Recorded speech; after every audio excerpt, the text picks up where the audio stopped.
They used to use the colon, which was their national currency, but they switched to the dollar. And so everyone kept selling things as if it were in the colon, but everyone was only getting paid in the dollar, which they were getting paid a lot less of.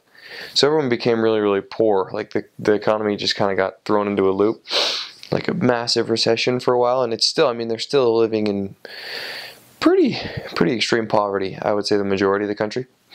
But most people do manual labor of some sort.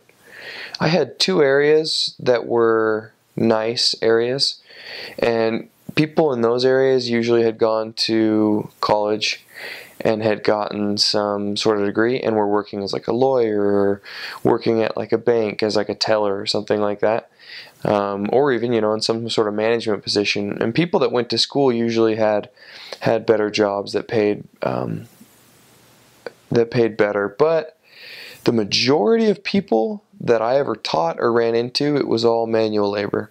They all either worked in, all the women could usually get a job at massive factories, like assembly line kind of factories.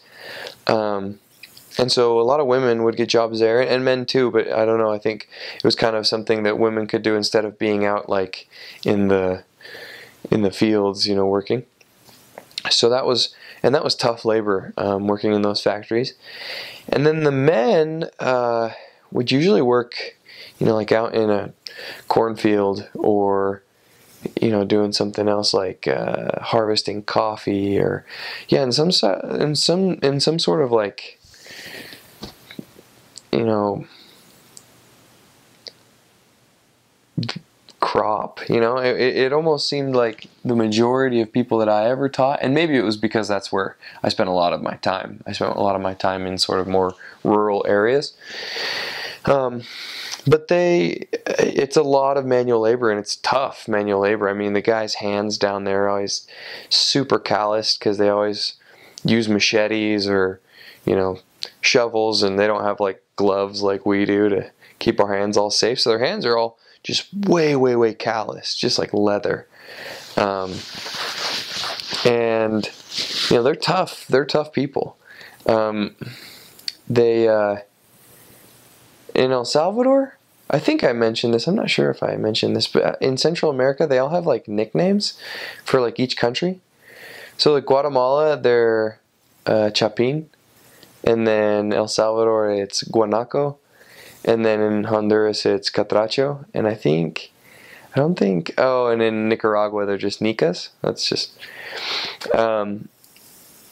and it's kind of nicknames that other people have given them that are like sort of derogatory. Like in Guatemala, a Chapin is kind of like an Indian. So like really dark skin and not super like intelligent. And I'm not sure what a Catracho is from Honduras. But in El Salvador, they call them Guanacos because, well, there's a couple like schools of thought, I guess. So it's kind of funny. Some people say it's like a bird that's like afraid of everything, but the most people that I ever talked to, they always said a guanaco was like kind of like a donkey, in the sense that you can just put like a ton of crap on it and it's super dumb, but it just keeps working hard.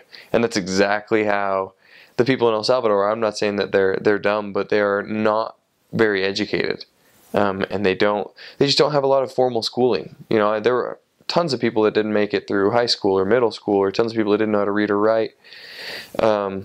Very few people that I ever met that went to like college, you know, and finished. Maybe they started, but they didn't finish. So their work ethic is unreal. So that's pretty cool.